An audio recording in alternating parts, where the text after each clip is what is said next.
Assalamualaikum warahmatullahi wabarakatuh. Waalaikumsalam warahmatullahi wabarakatuh. Kawan-kawan semua, terima kasih atas kehadiran di press conference rutin kita ya di tempat ini. Seperti biasanya kami tadi telah menyelesaikan sejumlah rapat dan kemudian juga HP-nya jatuh. Itu. Ya.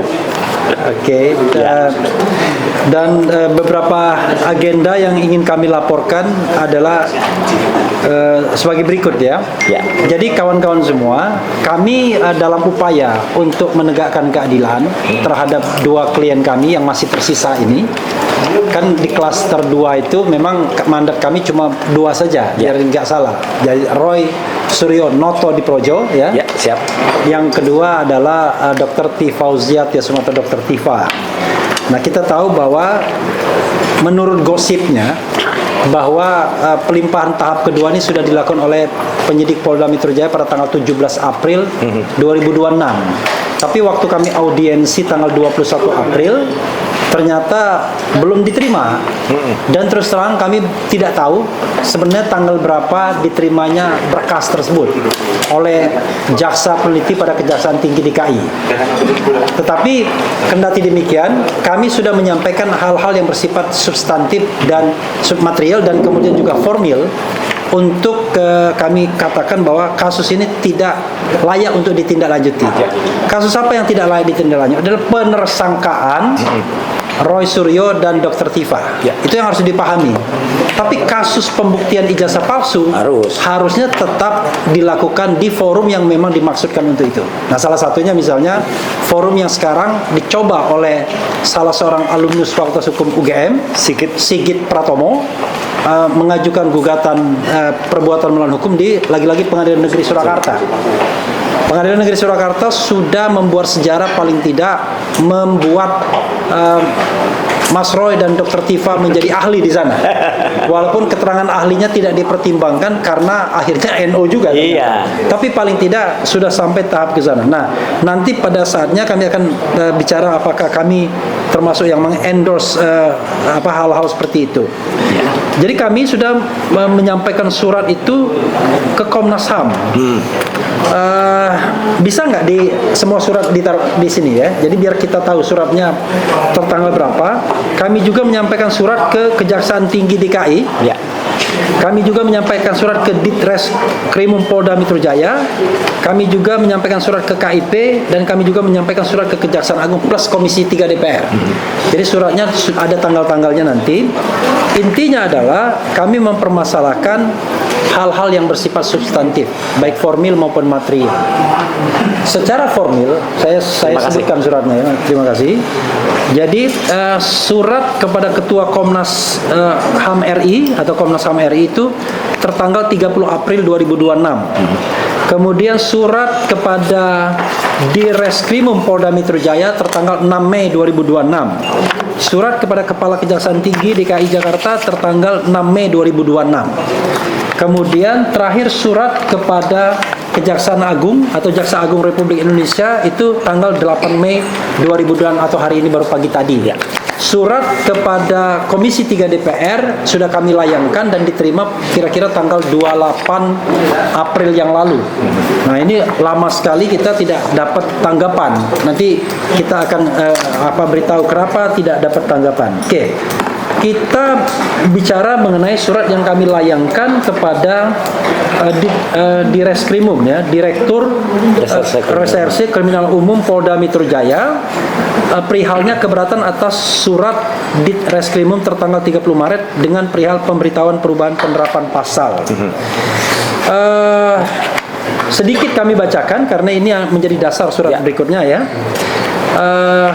Intinya adalah bahwa kami perlu bertanya terlebih dahulu apakah memang benar salah satu pasal yang akan diterapkan adalah pasal 310 KUHP terhadap diri kedua klien kami, yakni KRMT Roy Suryo Noto di Projo dan Dr. Tifauziah Tiasuma, mengingat telah diberlakunya Undang-Undang Nomor 1 2023 tentang KUHP.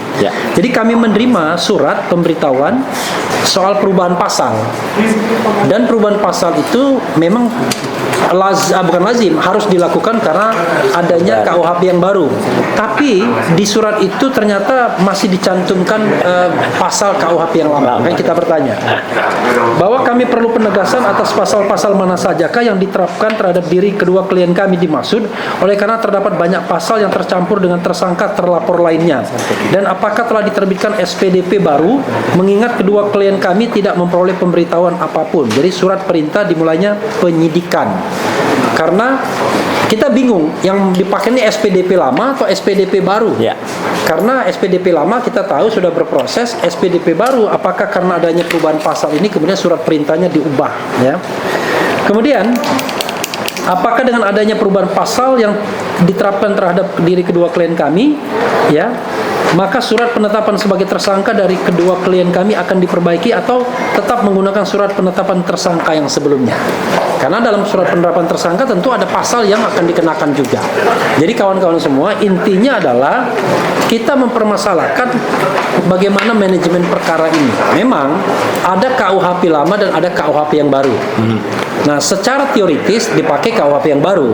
Tetapi ada pasal peralihan yang mengatakan kalau sudah masuk penyidikan maka digunakan ini bukan KUHP. Kalau ada azas lex favorio yang mengatakan bahwa kalau yang menguntungkan KUHP yang lama ya bisa dipakai KUHP yang lama. Nanti kita akan lihat ya soal itu. Kemudian, tetapi kami juga mempermasalahkan khusus pasal 32 ayat 1 Undang-Undang ITE dan pasal 35 dan pasal 28 ayat 2 Undang-Undang ITE yang sekarang menjadi pasal 243 KUHP sangat tidak tepat untuk diterapkan terhadap klien kami karena tidak terdapat narasi peristiwa dalam laporan polisi mengenai ketiga pasal tersebut serta ketiga pasal dimaksud juga bukan merupakan pasal pengembangan hasil penyidikan. Namun sudah dicantumkan sejak awal sehingga patut dimaknai telah terjadi penyelundupan pasal atau dapat dikatakan telah terjadi kekeliruan penerapan hukum sebagai akibat penyelundupan pasal. Jadi mungkin kawan-kawan agak bingung mendengar ini. Tapi gini, Mas Roy ini ya sama Dr. Tifa itu disangkakan dengan pasal yang ancaman hukumannya 6 tahun, 8 tahun dan 12 tahun, which is itu punya legitimacy hukum untuk dilakukan penahanan setiap saat. Tetapi kami melihat ini pasal-pasal yang dipakai ini diselundupkan, tidak sesuai dengan hakikat dari kasus atau peristiwa yang diadukan, yaitu pencemaran nama baik dan atau fitnah, yang seharusnya ya ancaman hukumannya maksimal 4 tahun saja. Jadi tidak ada peluang untuk menahan dan lain sebagainya. Karena itu kami persoalkan penggunaan pasal-pasal tersebut. Tetapi kami juga mempermasalahkan penggunaan pasal 27A yang ancaman hukumannya 2 tahun. Karena penerapan pasal 27A Undang-Undang ITE juga senyatanya adalah tidak tepat diterapkan bersama dengan pasal 310 KUHP berdasarkan azas lex specialis derogat legi generale. Jadi kita pengen spesialisnya yang mana? Profesionalisme penanganan perkara sesuai dengan direktorat yang akan menanganinya, ketentuan internal Polri sendiri, sehingga seharusnya ditangani oleh Direktur Cyber, dan oleh karenanya pasal 27A Undang-Undang ITE tidak dapat dibenarkan untuk diterapkan dalam proses penyidikan yang dilakukan oleh Direktorat Reserse Kriminal Umum. Tetapi kami juga mengatakan pasal 310 soal pencemaran nama baik tidak bisa juga digunakan harusnya, karena ini adalah untuk kepentingan publik. Pasal 311 tentang fitnah tidak bisa juga dikenakan karena belum dibuktikan apakah ijazah itu palsu atau tidak, sehingga tidak mungkin Mas Roy dan Dr. Tifa dikenakan pasal fitnah sementara kita belum tahu apakah belum ada putusan pengadilan yang berkekuatan hukum tetap yang mengatakan itu palsu atau tidak. Jadi terlalu prematur untuk mengatakan beliau memfitnah. Oke. Itu yang di Reskrimum. Nah, surat dari Dir Reskrimum ini kemudian kita sertakan ketika kita menyurati Kejaksaan Tinggi. Dan kita mengingatkan Kejaksaan Tinggi akan hal yang sama, bahwa baik secara formil maupun material telah terjadi yang namanya pelanggaran hukum yang sangat signifikan. Bahkan dalam surat kami ke Komnas HAM, kami mengatakan bahwa pelanggaran hukum itu sudah terkualifikasi sebagai pelanggaran hak asasi manusia. Secara formil, kawan-kawan sudah paham bahwa pelimpahan tahap 2 yang dilakukan oleh Polda Metro Jaya yang mengaku tanggal 17 April yang lalu, dan kemudian tanggal 21 April kita tidak tahu, belum tercatat di Kejaksaan Tinggi DKI, itu sudah melampaui batas waktu 14 hari sebagaimana diatur baik KUHP lama maupun KUHP baru. Karena baik KUHP lama maupun KUHP baru mengatakan harus 14 hari. Ini tidak lagi 14 hari, tapi 85 hari. Jadi lebih 70 hari. Jadi bayangkan, kalau kita misalnya bicara mengenai katakan, ya dimaklumi saja, maklumnya masa 70 hari. nggak bisa ya. Jadi kami menganggap ya prosesnya itu sudah batal dan seharusnya kasus ini dihentikan. Tapi yang sekali lagi yang dihentikan adalah penersangkaan terhadap Roy Suryo dan Dr. Tifa. Sementara bagaimana mencari kebenaran substantif tentang ijazah, ya kita coba forum lain yang memang dimaksudkan untuk itu. Sekali lagi, yang dimaksudkan untuk itu. Atau forum di luar pengadilan, forum kenegarawan Pak Jokowi yang juga dimaksudkan untuk itu. Dan kami juga mempermasalahkan SP3, SP3 Rismon, SP3 Egy Sujana, SP3 Damai Hari Lubis. Tapi kami tidak hendak mempermasalahkan dalam pengertian men-challenge SP3 itu di katakan ranah pra-peradilan. Tidak. Kami ingin mengatakan bahwa dengan terbitnya SP3 terhadap ketiga orang tersebut, laporan polisi seharusnya invalid. Karena laporan polisi itu berada dalam satu berkas dan berisi 12 terlapor. Jadi kalau seandainya berdasarkan mekanisme restoratif justice, laporan polisi itu harus dicabut untuk persyaratan keluarnya SP3, surat perintah penghentian penyidikan, maka sesungguhnya kasus ini tidak bisa lagi berjalan karena laporan polisi yang menjadi dasar bagi penyelidikan dan penyidikan sudah dicabut. Kalau misalnya mau dilaporkan lagi Mas Roy, silakan. Tapi mulai dari nol lagi. Begitu ya logikanya. Logikanya begitu. Kemudian sama kepada Kejaksaan Tinggi, kami mengatakan bahwa pasal-pasal yang diterapkan itu, yang disangkakan itu tidak relevan, tidak punya dasar untuk diterapkan pada kasus aktual yang diduga melibatkan Mas Roy dan Dr. Tifa. Apalagi pasal yang ancaman hukumannya 12 tahun penjara, sangat tidak masuk akal itu ya. Nah, terakhir kami dalam rangkaian 3 surat yang berkaitan ini, kami menyampaikan surat kepada Jaksa Agung Republik Indonesia. Wah, ini tim Troya berlebihan. Tidak. Kami sudah membuktikan bahwa kami diterima audiensi ke Kejaksaan Agung dan kemudian di-refer kepada Wakil Jaksa Agung yang juga menjabat sebagai Jampidum, Jaksa Agung Muda Bidang Pidana Umum, dan itu terjadi pada tanggal 30 April yang lalu. Pada kesempatan itu kami sudah menyampaikan baik secara formil dan material itu mengenai pelanggaran-pelanggaran hukum yang menyebabkan kasus ini tidak layak diteruskan. Sekali lagi, yang tidak layak diteruskan itu menersangkakan Roy Suryo dan Dr. Tifa karena dianggap sudah melakukan fitnah, pencemaran nama baik, ujaran kebencian, kemudian edit dokumen, atau kemudian pengerusakan dokumen dengan ancaman hukuman mulai dari 9 bulan sampai 12 tahun penjara. Dan mereka sudah aware, sudah paham betul apa yang kita sampaikan. Tetapi demi administrasi yang baik, selain menyampaikannya secara lisan, kami juga susulkan penyampaian secara tertulis. Gitu ya. Jadi 3 surat yang saling berkaitan. Surat ke Komnas HAM, kami menanggapi ya bahwa Komnas HAM ketika menerima kami beberapa waktu yang lalu mengatakan belum menemukan adanya pelanggaran hak asasi manusia. Kami membantah itu karena bagi kami sudah ada pelanggaran hak asasi manusia paling tidak pada azas kepastian hukum, azas keadilan, azas persamaan di depan hukum atau equality before the law. Kenapa begitu? Sebagai contoh misalnya lampaunya waktu sampai 70 hari 14 hari menjadi 85 hari itu, bukankah itu potensial melanggar hak asasi manusia, kepastian hukum bagi para tersangka, di mana para tersangka dalam status tersangka saja itu sudah menjalani waktu sampai 6 bulan. Pertama kali ditetapkan Mas Roy pada tanggal 7 November. Kalau sekarang tanggal 8 Mei sudah 6 bulan dalam status sebagai tersangka, dan kita tidak tahu bagaimana ujung kasus itu. Tapi kami pastikan semuanya sudah melanggar, karena itu harus dihentikan penersangkaan ini. Sekali lagi, yang dihentikan penersangkaannya.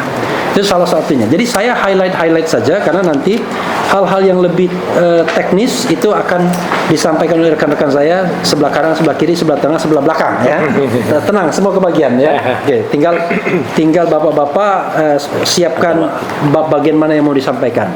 Kemudian ada juga nanti informasi mengenai bahwa Purnaweran Jenderal, walaupun tidak langsung terkait sama kami, tetapi ini juga menjadi concern kami karena memberikan mengambil kasus Mas Roy sebagai contoh. Itu pihak pemohon intervensi itu ditolak. Seperti biasanya kan, setiap kita mau melawan negara, dalam tanda kutip ya, melawan negara ya, selalu ada orang-orang yang ingin mencari perhatian. Kan selalu begitu kan? Ketika kita misalnya mempermasalahkan ijazah Jokowi, which is dia adalah kepala negara, tiba-tiba muncul para termul membela Jokowi. Kan aneh, yang dibela kan mestinya rakyat Indonesia, bukan orang yang kemudian secara ini Mas Refli, penolakannya. Nah, ini penolakannya. Nanti nggak Mas Roy bisa sampaikan secara lebih lengkap ya. Kemudian kami juga akan menyatakan sikap ya, dan sikap itu secara umum kami mendukung yang namanya gugatan Sigit Pratomo di PN Surakarta. Sigit Pratomo? Iya, Pratomo. Karena kami berharap bahwa ada forum-forum yang memang secara genuine ingin membuktikan atau mempermasalahkan ijazah Pak Jokowi. Bukan forum Mas Roy dan Dr. Tifa, yang ditunggu adalah bagaimana mengadili mereka sebagai pesakitan. Jadi kami sudah menduga bahwa tidak akan ada yang namanya pembuktian ijazah asli atau palsu kalau sidangnya adalah sidang pencemaran nama baik. Harus sidang yang dimaksudkan untuk itu. Nah, salah satunya adalah gugatan perbuatan melawan hukum di Pengadilan Negeri Surakarta. Bisa juga, ini baru wacana ya, baru wacana. Bisa juga kami yang nanti suatu saat yang mengajukan, misalnya gugatan perbuatan melawan hukum yang dilakukan oleh KPU. Bisa juga. KPU DKI sebagai turut tergugat plus KPU Solo. Kenapa? Karena mereka sudah menggunakan ijazah yang diduga palsu tersebut. Jangan lupa, yang kita hitung adalah penggunaannya. Anda bisa bikin ijazah Harvard University tapi ditaruh di bawah bantal. Gak apa-apa, tidak digunakan. Tapi begitu once dia digunakan, itulah masalahnya. Nah, secara tidak langsung yang menggunakan itu KPU. Dan KPU tidak melakukan verifikasi secara layak untuk mengetahui apakah ijazah itu asli atau palsu, karena dia tidak pernah juga melihat persandingannya dengan yang asli. Nah, ini salah satu potensi yang bisa kita permasalahkan, yang kemudian bisa membuktikan bahwa ijazah itu memang benar-benar palsu, 99,9% palsu. Karena maksud kami adalah pembuktian ijazah, bukan menyerahkan kepala Roy Suryo atau Dr. Tifa ya. Jadi kalau para termul mengatakan Roy Suryo apa istilahnya?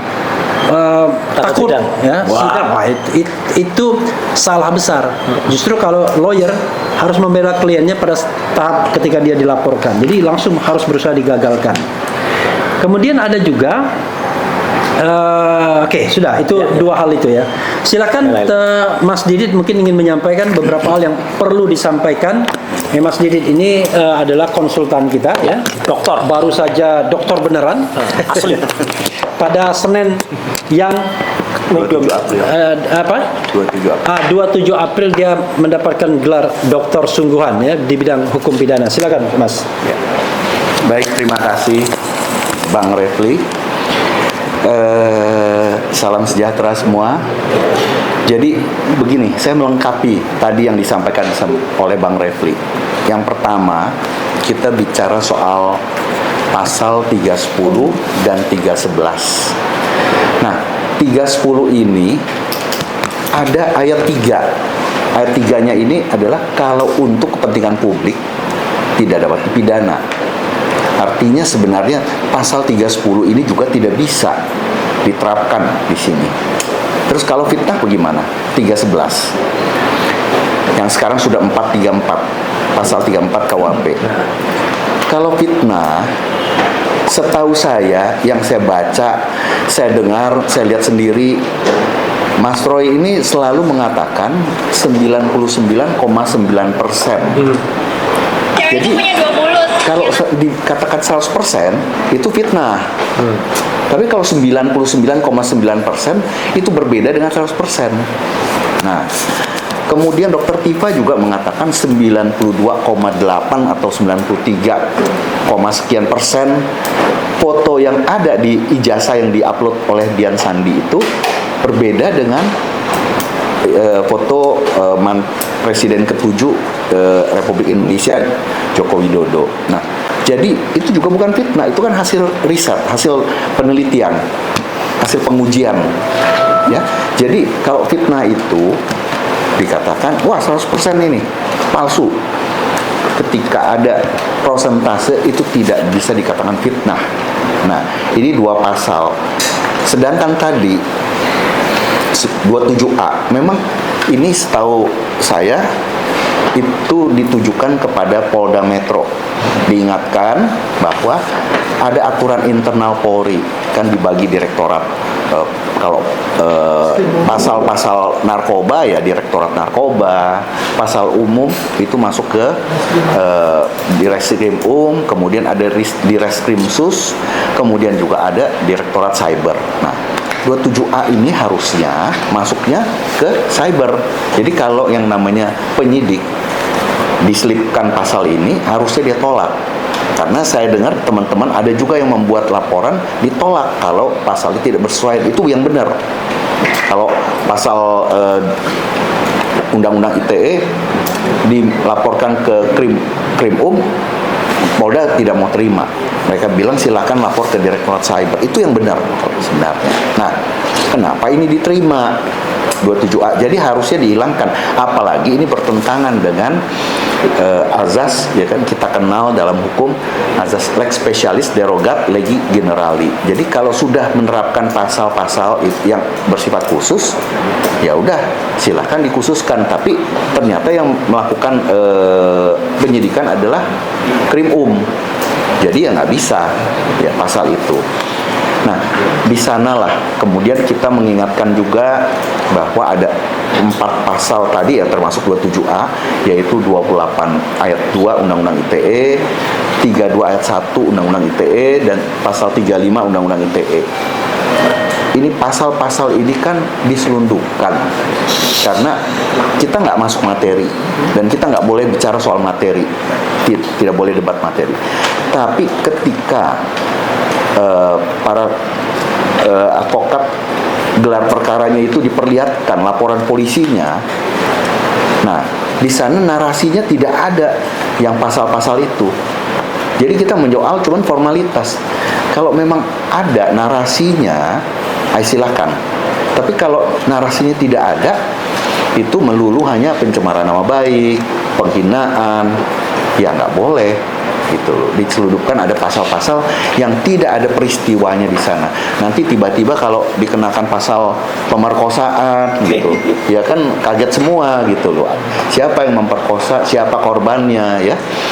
Jadi kita kan bicara profesionalisme, bukan lagi kita mau memasukkan, memaksakan pasal. Nah, itu juga menjadi masalah dalam perkara ini, di mana sekarang ada gugatan CLS, citizen lawsuit, yang dilakukan oleh para warga negara RI. Ada 9 jenderal, 6 kolonel, dan 2 warga sipil. Nah, memang ini bukan mau mengintervensi perkara pidana.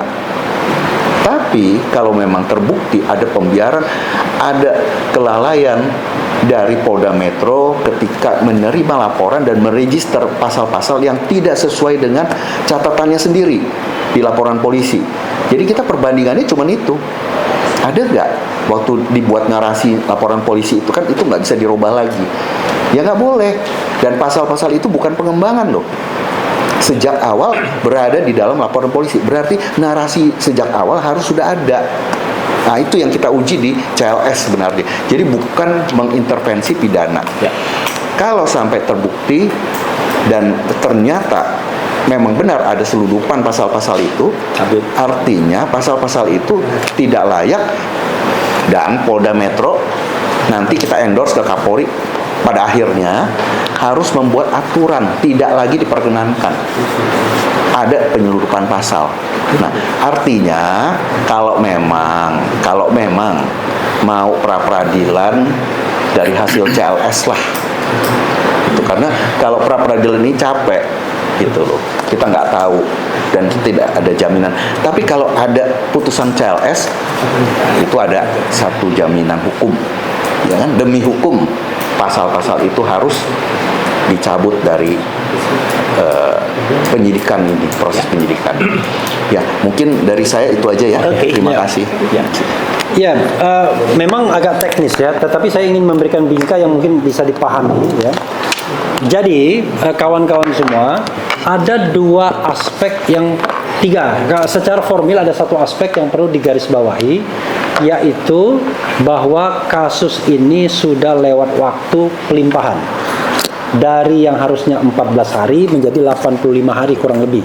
Bahkan barangkali lebih dari 85 hari. Karena itu sudah tidak layak dilanjutkan penersangkaannya. Penersangkaannya ya, arti perkara ini. Itu satu. Dari aspek materialnya, ada pasal-pasal yang diduga merupakan pasal selundupan. Dalam bahasa kami tanda kutip, karena menersangkakan Mas Roy tetapi tidak sesuai dengan fakta dan peristiwa yang dilaporkan. Yang dilaporkan pencemaran nama baik, fitnah, yang dikenakan pasal-pasal yang ancaman hukumannya terkait dengan manipulasi data, dokumen, edit dokumen dan lain sebagainya. Jadi itu. Tetapi secara umum kami mengatakan dari semua 6 pasal yang dikenakan kepada Mas Roy dan Dr. Tifa, tidak ada satupun yang sebenarnya bisa dikatakan sebagai pasal yang justified untuk dikenakan. Karena itu pasal 310 Undang-Undang KUHP yang lama, 311 KUHP yang lama yang kemudian bermimikri menjadi pasal 433 dan 434, kemudian pasal 27A Undang-Undang ITE, pasal 28 ayat 2 Undang-Undang ITE, pasal 32 ayat 1 Undang-Undang ITE, dan pasal 35, itu adalah pasal-pasal yang seharusnya tidak bisa dikenakan untuk statement yang dikeluarkan oleh baik Dr. Tifa maupun Mas Roy soal keaslian ijazah Pak Jokowi. Tadi saya ada lupa bahwa selain itu kami juga menyampaikan gugatan. Sudah sampai ya? Belum ya? Rencana ya masih ya? Oke. Kami akan menyampaikan gugatan atau istilahnya permohonan ya kepada Komisi Informasi Pusat mengenai 709 dokumen yang disita oleh Polda Metro Jaya, diantaranya 505 dari UGM, dan kami ingin minta daftarnya. Sebenarnya dokumen 709 itu apa saja yang dijadikan sebagai dasar penersangkaan baik Mas Roy maupun Dr. Tifa. Sementara fisik yang kami minta adalah fotokopi legalisir ijazahnya. Jadi cuma fotokopi legalisir ijazah dan kemudian daftar dari 709 dokumen. Karena kami juga pengen tahu sebenarnya dokumen-dokumen apa sih kaitannya dengan penersangkaan Mas Roy dan Dr. Tifa. Silakan Pak Al-Katiri barangkali menyampaikan apa yang ingin disampaikan, terutama terkait dengan gugatan KIP. Ya. Wow. Ya, terima kasih. Saya akan tambahkan apa yang dijelaskan oleh Refli. Dalam pengajuan permohonan sengketa informasi yang kami ajukan hari ini, yang mana sebelumnya kami bersurat pada PPID, yang mana sesuai dengan ketentuan Undang-Undang KIP, PPID Metro Jaya, Polda Metro Jaya, yang mana dalam 30 hari itu harus dijawab. Bahkan sebelum 30 hari mereka juga sudah menjawab, tapi jawabannya minta perpanjangan waktu, yaitu 7 hari. Memang itu diatur di dalam undang-undang itu, dengan alasan bahwa mereka masih diperlukan koordinasi, gitu kan. Kemudian mereka juga memastikan bahwa informasi yang kita minta ini termasuk dikecualikan atau tidak. Ya. Artinya kalau dikecualikan itu tidak boleh disampaikan Ya. dengan alasan masih dalam penyidikan dan sebagainya. Tapi kami tidak sepakat dengan itu. Kemudian tanggal 27 Februari, ya kan, telah menjawab lagi, ya kan, memberikan informasi, diminta permohonan dengan alasan bahwa informasi tersebut termasuk dokumen yang dikecualikan.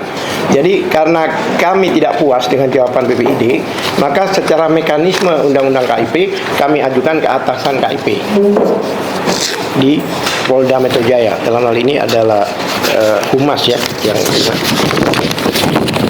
Kabid Humas ya, Kabid Humas di Polda Metro Jaya. Ya. Sesuai ketentuan juga, setelah kita terima, kita diberi waktu 14 hari untuk mengajukan permohonan sengketa. Karena memang sudah tidak sepakat. Ya, tidak, akibatnya kita ajukan, dihitung 14 hari setelah kita menerima jawaban dari atasan BPID. Dan sekarang sudah masuk dalam waktu ya, makanya kami tidak harus pada akhir, dan sudah kami masukkan. Karena kami banyak alasan-alasan yang mana yang kami minta itu dua. Satu adalah salinan ijazah Pak Jokowi. Jadi salinan itu bukan asli ya, foto. Nah, salinan itu fotokopi lah istilahnya, tapi yang ada di Polda. Karena kita nggak tahu apakah itu sama dengan KPU atau yang lain-lain gitu loh. Hanya kami pastikan, kami minta salinan itu dan seharusnya terbuka karena di keputusan KIP sebelumnya itu memang sudah terbuka. Ya. Jadi nggak bisa disembunyikan. Kalau dibilang masih digunakan, masa fotokopi digunakan? Kami minta fotokopi gitu, bukan minta asli. Satu. Yang kedua, konon kabarnya, bukan konon, tapi faktanya di dalam gelar perkara terakhir dikatakan ada 709 dokumen. 709 dokumen yang mana dokumen itu merupakan bukti surat. Nah, bahkan dijawab oleh atasan PPID memang benar ada 709 itu.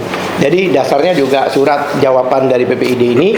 Ya, yang kami minta itu bukan dokumennya, daftar dari dokumen, daftar 1, 2, semacam apa ya, urutannya lah istilahnya atau poin-poin. Kami tidak minta isinya, tapi kami minta daftarnya. Yang mana daftar itu pun sebenarnya kita sudah dapatkan dari Universitas Gadjah Mada langsung. Pada waktu kita minta, Universitas Gadjah Mada memberikan bahkan berita acara. Berita acara yang diberikan oleh Polda diberikan ada 504 dokumen, tetapi bisa katakan 90% dihitamkan. Nah ini yang kita mau uji. Dihitamkan itu harus diuji, bukan tiba-tiba hitam gitu aja. Apakah ini dikecualikan atau tidak? Itu ada mekanisme yang disebut uji konsekuensi. Diuji konsekuensi itu harus, dan itu ada ketentuannya. Bukan subjektif ya, harus sesuai dengan ketentuan yang ada uji konsekuensi itu. Nah, 700. Jadi kami meminta 709 itu daftar, termasuk yang 504 yang kami sebenarnya sudah dapatkan. Tapi ada. Nah itu banyak orang menduga memang UGN itu lempar bola panas gitu loh. Sehingga kalau ada orang tanya, wah bukan di kami lagi, tapi sudah di Polda. Ya. Gitu loh. Nah itu banyak orang menduga demikian. Permintaan kami ya itu hanya dua, yang mana karena mekanismenya harus melalui persidangan, yaitu disebut persidangan sengketa informasi, yang kami sampaikan langsung ke KIP pusat, ya kan? Kalau nanti didelegasikan ke KIP daerah, ya biasa seperti orang lapor ke Mabes, oleh Mabes didelegasikan ke mana? Polres seperti itulah. Ya, itu yang kami lakukan. Mudah-mudahan dalam waktu dekatnya ada persidangan, yang mana di situ adalah hak masyarakat untuk mengetahui, karena dokumen yang kita masalahkan ini adalah dokumen publik. Ya kan, tujuan kami yaitu satu, kalau saya bacakan di penutup ini, bahwa permohonan ini diajukan dengan itikat baik. Jadi bukannya sembunyi-sembunyi ya, untuk menegakkan prinsip transparansi, akuntabilitas, sorry, terlalu berteter, dan hak publik untuk tahu, public right to know ya. Ya. Sebagaimana dijamin dalam pasal 2, pasal 3 Undang-Undang 14 tahun 2008, serta ditegaskan dalam putusan Mahkamah Konstitusi nomor 77 PUU 14 2016. Jadi sebenarnya bukan untuk kita, tapi untuk hak masyarakat. Dasar kami mengajukan itu karena yang mengajukan langsung prinsipal kami, bukan lawyernya loh, langsung, yaitu 2 orang, yaitu Pak Roy Suryo sendiri, ya kan, kemudian Ibu Tifa. Langsung kami hanya mendampingi dalam persidangan tersebut. Kenapa mereka? Itu adalah selain mereka itu berhak sebagai warga negara untuk mendapatkan dokumen publik, juga untuk hak hukum mereka masing-masing. Mereka berhak hukum karena dasar mereka ditersangkakan itu merupakan hak hukum. Ini masalah KIP. Ya. Kemudian kalau saya singgung ada satu hal lagi juga yang dikatakan ada surat yang diajukan, yaitu pemberitahuan perubahan penafsiran pasal ini agak rancu juga karena di sini ada namanya surat perintah penyidikan, ada seprindik di sini. Kalau perubahan pasal nggak ada seprindik, dan seprindik itu dibuat baru. Kalau seprindik baru, apalagi ditimbulkan pasal-pasal baru, memang ketentuannya seprindik lama dicabut. Kalau seprindik lama itu dicabut, otomatis mulai nol, berarti status tersangkanya juga tercabut. Ya kan? Ya. Ini ada seprindik yang dikeluarkan tanggal 15 Januari 2026, bahkan yang terakhir 30 Maret. Ada 2 seprindik. Memang ini ada beberapa orang, yang ada 17 orang bahkan di sini. Kita 17 orang ini termasuk polisinya ya. 12 orang, ya kan? Kalau dikatakan bahwa ini hanya untuk beberapa orang di sini, apa bedanya dengan laporan yang dicabut kemarin itu? Ya kan, pasal 76 yaitu dengan SP3 itu, proses SP3 harus didului dengan pencabutan. Kalau dikatakan pencabutan untuk beberapa orang, ya kan?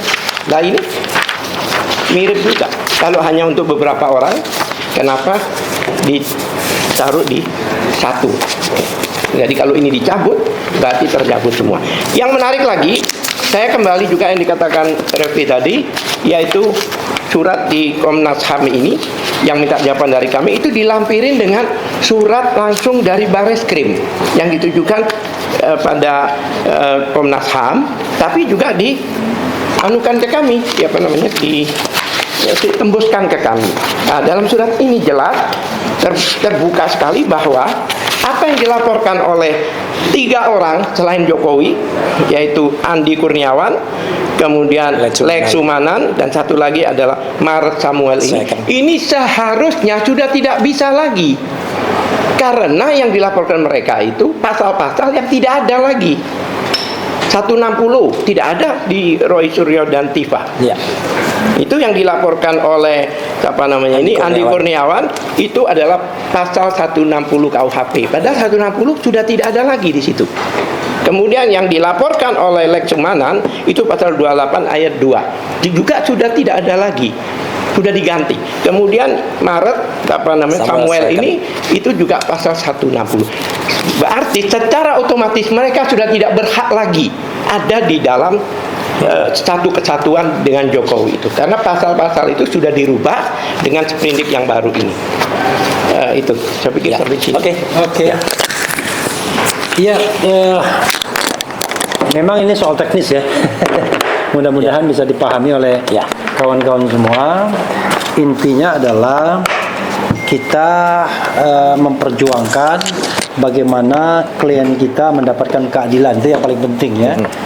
Jadi soal ijazah terus kita dukung forum-forum yang mau mempermasalahkan ijazah tersebut, tetapi penersangkaan harus dihentikan karena sudah banyak pelanggaran hukum. Ada teman-teman yang mau menyampaikan, silakan. sampai nggak ya ini? Mungkin ke depan aja, ke depan. Cukup. Oke. Ininya cukup. Ini Ya, ini akan tarik ke sini. tarik. Kita hanya mau update kawan-kawan semua, teman-teman media. Surat kami ke Komisi 3 DPR RI tentu saja sebagai wakil rakyat ya. Tentunya kami ingin menyampaikan kepada wakil kami. Bisa. Sehingga kemudian update-nya itu adalah surat nanti sudah sampai sih memang, dan kemudian sudah ditelusuri. Kita sudah juga mengkontak Habibur Rahman, tapi sampai sekarang responnya masih belum jelas. Tapi kami akan susulkan surat berikutnya kepada Komisi 3, Mas Roy. Karena pada prinsipnya kami menyampaikan pada Komisi 3 Wakil rakyat mereka itu.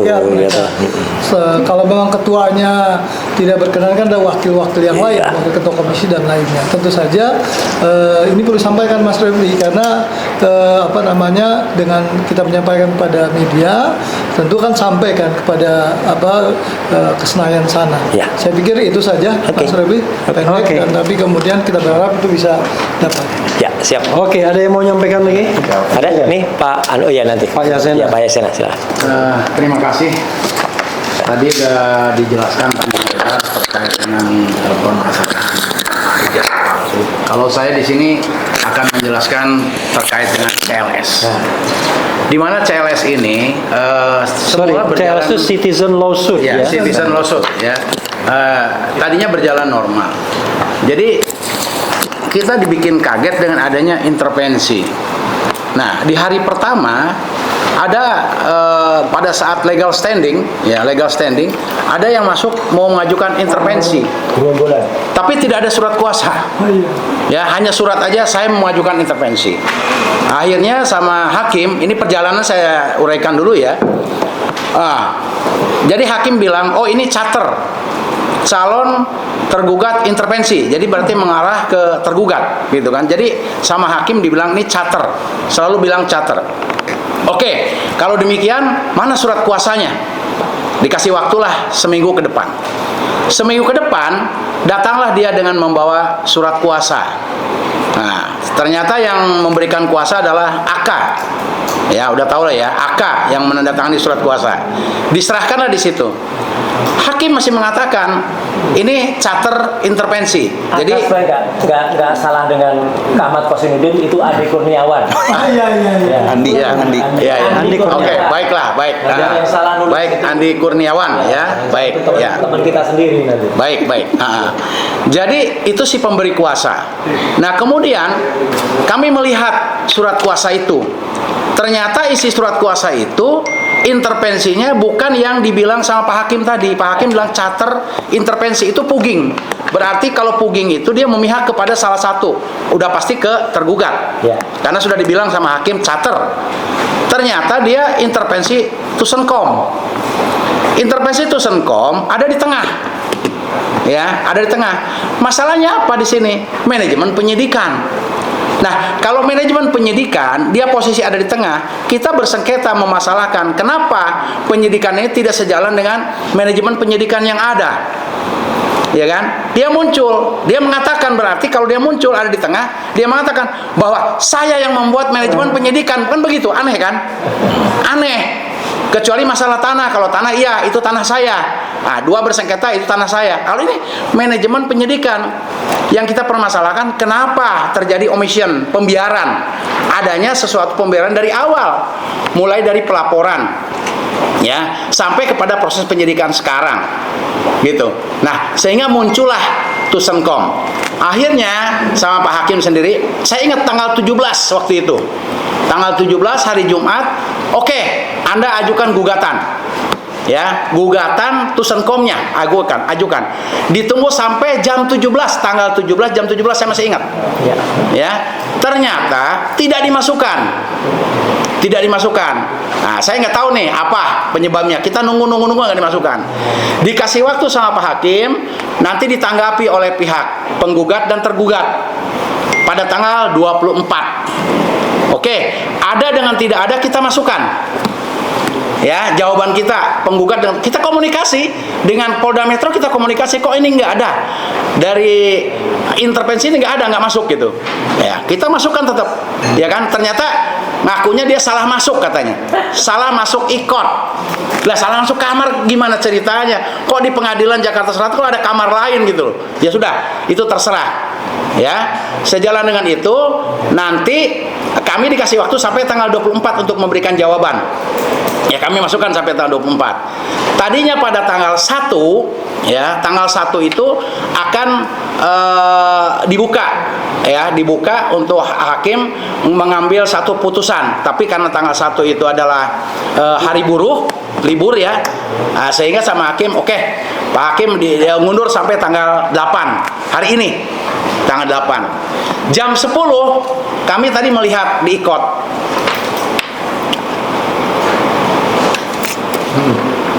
Iya, ada dikirim ke situ. Ya, jam 10 kami melihat di ikot, ya, melihat di ikot.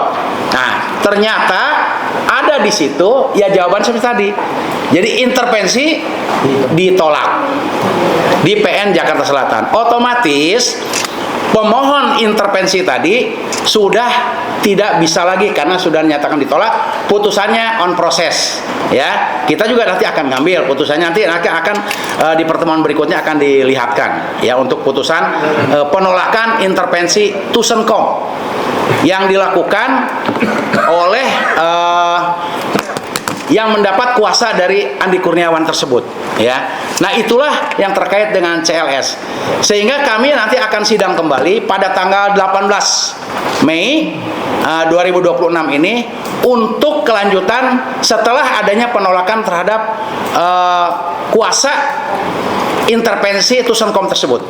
Ya, insya Allah tanggal 18 mungkin rekan-rekan nanti bisa lihat ya untuk perkembangan ke depan bagaimana kelanjutan daripada citizen lawsuit yang ada di Pengadilan Negeri Jakarta Selatan. Ya, mungkin itu aja tambahan dari saya. Terima kasih, saya kembalikan kepada Bang Refli. Iya, banyak topik yang kita bicarakan dan mohon maaf kalau teknis ya tidak semua paham mungkin. Ya.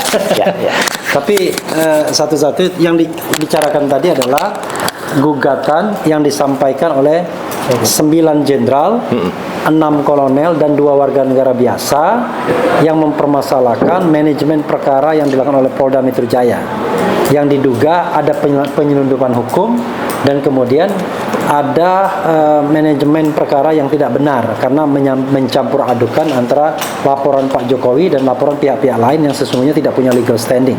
Nah, itu sedang berproses dan tiba-tiba ada pengacara yang mengatakan mau mengerahkan 1000 perkara, 1000 lawyer katanya. Nah, kita memang biasa ya, ketika kita menggugat negara, ada saja pihak-pihak mau cari perhatian gitu. Ya. Nah, padahal mestinya kan saling memperkuat civil society. Kalau misalnya penyidik Polda Metro kan dia sudah punya ahlinya sendiri, memang pekerjaan sehari-hari dia, jadi tidak perlu lagi dapat dukungan dari 1000 lawyer. Tetapi untungnya intervensi semacam itu ditolak karena tidak jelas kepentingannya. Nah, sekarang ada lagi yang lain? Sudah cukup ya? Oke. Cukup ya? Ya wis. Oke, Mas Roy. Ya. Mas Roy. Baik. Assalamualaikum warahmatullahi wabarakatuh. Ya, pertama-tama saya akan tentu saja mengaturkan terima kasih atas nama saya sendiri dan Dr. Tifauziah Tiasuma di dalam klaster 2 ini. Ya, informasi putusan sela dari Pengadilan Negeri Jakarta Selatan karena itu sangat terkait dengan upaya hukum yang kita lakukan. Terima kasih kepada para purnawirawan TNI, ada 9 jenderal, sekian kolonel dan juga ada masyarakat sipil dengan tim Tokham waktu itu yang mengajukan gugatan CLS Citizen Lawsuit untuk menggugat manajemen Polda Metro Jaya. Nah, itu ya, jadi jelas banget kan yang digugat adalah manajemen Polda Metro Jaya. Dan kemudian itu berjalan, tiba-tiba di tengah jalan tadi yang diceritakan Pak Yasena tadi, wah ada rombongan orang-orang yang awalnya mengatakan kami 1000 pengacara ya akan datang, dikomandani oleh orang yang kita kenal lawyer merah ya, mawar merah ya. Wah, biasanya pakai rambut kuning juga dia, sering pakai pernah tampil di TV talk show dia pakai rambut wig kuning gitu ya. Nah, yaitu Pitra Romadoni ya, itu ada di balik itu. Penggugatnya tadi namanya Andi Kurniawan ya, jadi supaya tidak salah karena singkatan AKA itu juga untuk sahabat kita Ahmad Kosinudin, nanti salah nanti ada yang nulis repot. Jadi putusannya saya bacakan saja. hari Jumat tanggal 8 Mei, amar putusan mengadili menolak masuknya penggugat intervensi untuk masuk sebagai pihak dalam perkara nomor 329/PDT/G/2026 PN Jakarta Selatan dan melanjutkan pemeriksaan dalam perkara ini. 3. Menangguhkan biaya perkara hingga putusan akhir. Jadi ini sudah ada putusannya. Jadi jelas ya, ini ada ikot di Pengadilan Negeri Jakarta Selatan. Clear sekali putusan selah hari ini ya, hari Jumat tanggal 8 Mei. Jadi sidang CLS lanjut. Sidang CLS yang diajukan oleh para purnawirawan TNI lanjut ya, terbebas dari gangguan-gangguan rayap-rayap yang nggak jelas ini ya, oknum-oknum nggak jelas ini ya, itu yang dia kemudian ini nggak jelas. Kalau beliau-beliau itu adalah orang yang ada hubungannya dengan Polda Metro Jaya, silahkan gitu ya. Ini siapa dari nggak jelas, dari padepokan mana tiba-tiba datang rombongan, dan itu 2 kali loh ganggu sidang. Saya sendiri jadi saksi ketika ganggu itu. Maksudnya mendesak, ketika datang ditanya surat kuasanya nggak ada. Yang kedua kemudian kartu apanya nggak dibawa. Gimana bisa orang mau sidang kok nggak bawa identitas ya? KTA-nya nggak dibawa. Masih mending KTA-nya tidak dibekukan ya. Kayak Sopo itu yang KTA-nya dibekukan. Dibekukan tuh kayak gigi, kalau sudah dibekukan nanti cabut gitu ya. Nah itu. Ya itu yang pertama ya. Jadi kami sangat mendukung. Terima kasih sekali lagi untuk purnawirawan TNI dan juga untuk para lawyer yang di bawah Tokham yang kemudian menyampaikan. Tokham juga berada di sini juga. Jadi artinya ada tim pembela Dr. Tifa, ada Tokham, ada Troya yang ada di sisi sini. Yang kedua, tadi Mas Refli juga sudah menyampaikan ini dukungan juga kepada Mas Sigit Priambodo, alumnus Fakultas Hukum UGM asli, Sigit Pratomo, alumnus Fakultas Hukum Universitas Gajah Mada yang asli juga, yang dibantu oleh lawyer namanya Mbak Deka Ajeng Mahasri yang kemarin mengajukan gugatan untuk PMH di Pengadilan Negeri Surakarta. Ya gitu. Jadi kenapa? Karena ini tujuannya sama, ini menarik. Persis seperti apa statementnya Pak Yusuf Kalla. Percaya, masih gitu percaya ijazahnya asli, tapi tunjukkan. Nah, jadi kalau asli ya harusnya berani tunjukkan. Kalau udah ditunjukkan, nanti biar diperiksa oleh para ahlinya. Nah, itu baru betul. Ya, nggak cuma tunjukkan gitu saja ya. Nah, jadi artinya adalah kami karena merasa ini adalah satu hal yang pantas didukung, kita dukung. Jadi orang kalau negarawan asli, mestinya Joko Widodo tidak ada kesulitan untuk menunjukkan ijazah asli ini. Ya, kalau memang asli, ya kalau memang ada tunjukkan, nggak perlu ragu-ragu. Yang ketiga, kami perlu menyampaikan dukungan dan rasa apresiasi kami untuk yang tadi pagi jam 10 ya, kemudian mengajukan juga permasalahan di Pengadilan Negeri Tata Usaha Negara ya, yang ada di Petun, yaitu teman-teman Bon Jovi, bongkar ijazah Jokowi. Termasuk juga upaya dari rekan kita juga, Dr. Bonatua, yang sudah sebentar lagi akan melonsing buku. Judul bukunya apa? Ijazah Jokowi tidak pernah ada. Ya, nanti buku itu bisa dibeli di resellernya. Orangnya lagi datang gitu. Nah, badan besar ya. Jadi buku yang berjudul Ijazah Jokowi bukan asuh tidak pernah ada. Ijazah asli Jokowi tidak pernah ada. Karangan Dr. Bonatua. Dan itu penelitian benar loh ya. Penelitian bukan yang penelitian yang pakai rotasi, translasi, yang kemudian berbelok, apalagi pesanan. Penelitian itu ternyata pesanan. Peneliti bukan Scopus ya, Scopus gitu ya. Ya karena dipesan.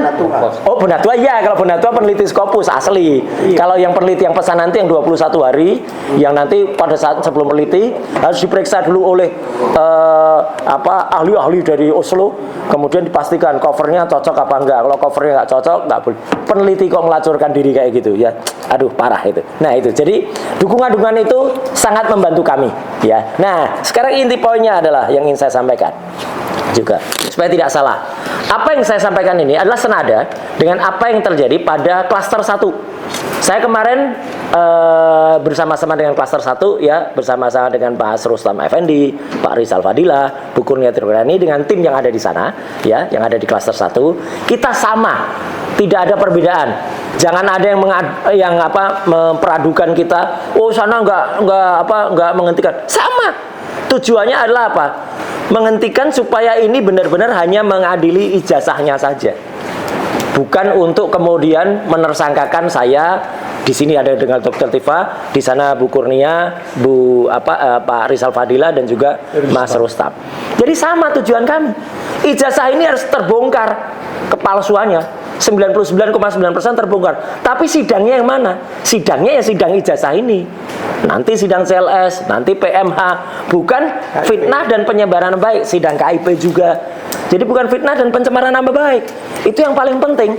Karena apa? Ya, yang kemarin juga saya sampaikan, karena juga mungkin waktunya sangat mepet kemarin ya. Saya jelaskan secara detail teknis sekali lagi bahwa semua itu kan terjadi gara-gara sebuah postingan orang namanya Dian Sandi Utama di X atau di Twitter ya. Dian Sandi Utama waktu itu memposting sebuah ijazah yang disebut-sebut itu ijazah menurut dia, sebentar saya tunjukkan mana itu. Kalau barang palsu itu biasanya memang susah dicari, kadang-kadang menghilang ya. Bukan yang postingannya Dian Sandi. Nah ini nih. Nah, palsu ya susah. 1 April tahun lalu Dian Sandi itu memposting di X seperti ini. Buat yang ributin ijazahnya Jokowi, ini saya tampilkan yang asli, kata dia asli. Itulah yang membuat tadinya ada seorang dokter respon hasil Sianipar ya, harus pakai gini-gini ya gitu. Karena palsu ya. Itu meneliti. Dan kemudian ini dipastikan waktu itu dia sendiri mengatakan 11.000 triliun persen palsu. Ya, saya mengatakan 99,9%. Itu statement hukum 99,9%. Karena kita nggak boleh melebihi 100%. Akan halnya respon kemudian belok, yaitu tanggung jawab dia. Ya. Tapi lucunya apa? Ketika belok, respon kemudian mengatakan bahwa ijazah itu asli, ada watermarknya. Nah, tampilkan di salah satu TV kayak gini. Saya pastikan 99,9% dan itu juga dipastikan oleh Topi Merah seorang peneliti, ini adalah palsu. Apa yang dilakukan respon adalah palsu. Kenapa palsu? Diakui sendiri oleh Dian Sandi. Dian Sandi adalah orang yang memposting ijazah itu, bahwa dia itu hanya memposting ijazah dengan kualitas yang sangat kecil. Kualitasnya adalah 76 KB. Nih, sebentar. Saya tunjukkan postingannya. Nah, ini keterangannya Dian Sandi. Lihat. Jadi Dian Sandi sendiri mengatakan, filenya yang diunggah itu hanya 76 KB. Bayangannya gampang, teman-teman. Teman-teman download gambar dari WA grup, dari WA. Gambarnya di bawah 100 KB. Oke, download gambar itu, bawa di tukang cetak, ya, minta besarkan seposter, apalagi sespanduk. Pecah nggak gambarnya? Pecah. Nggak akan muncul yang namanya watermark, apalagi muncul tulisan Gajah Adam atau apa ya? Nggak akan. Jadi Dian sendiri mengetahui. Itu belajar dari mana kok bisa muncul? Bukan dari dia. Iya, berarti filenya bukan dari Dian Sandi. Jadi jelas banget ya, apa yang disampaikan oleh saudara Dr. Omon-Omon itu palsu. Dan terakhir, hal teknis saya sampaikan, saya ulangi lagi. Ijazah itu tidak bisa terbit ijazah saja tanpa adanya skripsi. Dan skripsi itu saya pegang langsung, skripsi itu. Di tanggal 15 April tahun 2025 yang lalu, bersama dengan Dr. Tifa, bersama dengan Resmon waktu itu juga, di ruang 109 Fakultas Kehutanan. Ini bukan fotokopi loh. Sebuah buku bertuliskan skripsi, diserahkan oleh Wakil Rektor 1, Prof. Wening Udasworo. Saya pegang langsung, resmi. Belum penemuan dari 709. Nah, belum penemuan dari 709 bukti yang mau dikejar nanti. Dari sini saja sudah tampak kepalsuannya. Karena apa? Karena kertasnya nggak sama. Kalau teman-teman lihat di kertas ini ada kertas yang kuno, kertas asli dari skripsi ini yang luwuk kertasnya. Di situ masih terus Dr. Insinyur Ahmad Sumitro. Sedangkan di halaman pengesahannya kertasnya masih bagus, putih. Tertulis Profesor Dr. Insinyur Ahmad Sumitro. Di buku yang sama tertulis Profesor, tertulis Doktor. Kalau bukunya beda, oke. Ini bukunya sama. Dan Profesor Dr. Insinyur Ahmad Sumitro itu baru dikukuhkan jadi profesor itu bulan Maret tahun 86. Ini tertanggal skripsi ini tertanggal November 85. Jadi orang November 85 sudah ditulis profesor padahal belum profesor. Nggak bisa. Ya, dan ini nggak ada lembar pengujiannya, itu sudah berkali-kali saya sampaikan. Lawyernya selalu mengatakan ada lembar pengujiannya terpisah. Skripsi kalau lembar pengujiannya terpisah itu skripsi dari Universitas Ruko atau mana gitu ya? Iya, Konoha itu. Dan satu lagi yang telak banget, putri Profesor Dr. Insinyur Ahmad Sumitro menyatakan nama ayah saya yang benar adalah Profesor Dr. Ahmad Sumitro pakai U. Ini tanda tangannya. Tanda tangannya beda banget dengan tanda tangannya Profesor Ahmad Sumitro yang ada di sini. Ini tanda tangan siapa? Ya, jadi Mbak Aida Greenberry atau Aida Astuning Putri, kebetulan Mbak Aida Astuning Putri itu adalah teman seangkatannya Dr. Tifausia Tiasuma. Semua itu tidak ada yang kebetulan. Semua itu sudah ada petunjuk ya dari Allah Subhanahu wa taala. Jadi mereka berkomunikasi. Clear banget penjelasan Mbak Aida yang sekarang namanya menjadi Mbak Aida Greenberry. Karena Mbak Aida Greenberry itu menikah dengan seorang warga negara Australia, ada di Sydney. Jadi makin jelas kan petanya, Sydney, Australia, sini. Udahlah, pokoknya jelas skripsinya 99,9% palsu, maka ijazahnya juga pasti palsu. Saya kira tambahan saya itu, dan kita tetap kokoh, kita tetap kuat, kita tak goyang dengan apapun, meskipun di luar beredar jutaan dolar ya, Mas Refli, ya beredar di mana-mana, kita nggak mau terpengaruh itu. Jutaan dolar cukup kita pakai sebagai baju saja. Jadi kalau ada yang Roy terima jutaan dolar, jadi baju aja jutaan dolarnya ya, tidak kita manfaatkan. Dibikin baju. Baju aja. Terima kasih. Wassalamualaikum warahmatullahi wabarakatuh. Waalaikumsalam warahmatullahi wabarakatuh. Kawan-kawan ada yang mau bertanya? Yang bengong jangan ngarang-ngarang sendiri. Ya. Oke, kalau tidak ada yang bertanya, kami tutup ya. Tetapi satu hal yang ingin kami tegaskan, kalau dilihat tadi kami menyampaikan surat ke Deskrimum, kemudian ke Kejaksaan Tinggi, ke Kejaksaan Agung, ke Komnas HAM. Ini maunya apa sih? Kan begitu ya orang mengatakan. Maunya adalah kami ada penegakan hukum yang genuine, penegakan hukum yang sebenar-benarnya, dan penegakan hukum tanpa penyelundupan hukum dan tanpa pelanggaran hukum yang memang signifikan membuat kasus ini tidak layak untuk diteruskan penersangkaan Roy Suryo dan Dr. Tifa. Karena itulah kami minta perhatian segenap stakeholders yang ada, tidak hanya ke penyidik Polda Metro Jaya, tapi kepada kejaksaan yang sekarang menjadi pengendali perkara karena bolanya sudah di sana. Tapi kita juga minta perhatian Komisi 3 DPR agar Komisi 3 DPR itu pay attention terhadap kasus ini. Coba bayangkan kasus yang sudah 1 tahun ini sampai sekarang mereka tidak mau terima kami sebagai institusi resmi yang diberikan mandat oleh rakyat. Kami tidak terima, padahal Kejaksaan Agung saja terima kami untuk audiensi. Ini DPR wakil kita nggak terima. Ada komunikasi saya terakhir dengan Ketua Komisi 3 Habibur Rahman tanggal 1 Mei yang lalu, sampai sekarang tidak ada tindak lanjutnya. Jadi mudah-mudahan sekali lagi kami mengimbau kepada DPR ya, apapun orientasi politik Anda, apapun kepemihakan Anda, tetapi Anda atas nama Tuhan sudah disumpah untuk menjalankan kewajiban sebagai anggota DPR, sebagai wakil rakyat, wakil kami. Kami mencoblos Anda, dan kemudian Anda duduk dengan fasilitas negara yang wow. Tetapi ketika rakyat ingin mengadu, minta waktu Anda sedikit, Anda kok sampai sekarang tidak bisa menerima kami. Nggak mungkin rasanya nggak tahu. Karena kita selain surat, kita juga langsung kepada orangnya. Demikian juga kepada Komnas HAM, kami meminta audiensi. Kalau Komnas HAM tidak mengatakan tidak menemukan pelanggaran, kami mengatakan kami menemukan pelanggaran HAM. Karena itu, ayo undang kami untuk beraudiensi dan kemudian mempresentasikan ini. Untuk Kejaksaan Agung dan Kejaksaan Tinggi DKI, kami mengucapkan terima kasih karena sudah menerima kami, sudah beraudiensi. Tetapi izinkanlah kami menyampaikan detail-detail dari apa yang kami sampaikan secara lisan tersebut. Kepada Komisi Informasi Pusat, sampai jumpa dalam persidangan. Mudah-mudahan kami akan memenangkan gugatan. Amin. Sehingga kita mendapatkan 709 daftar dokumen yang sudah disita Polda Metro Jaya yang dijadikan dasar untuk menersangkakan Mas Roy dan Dr. Tifa. Ya.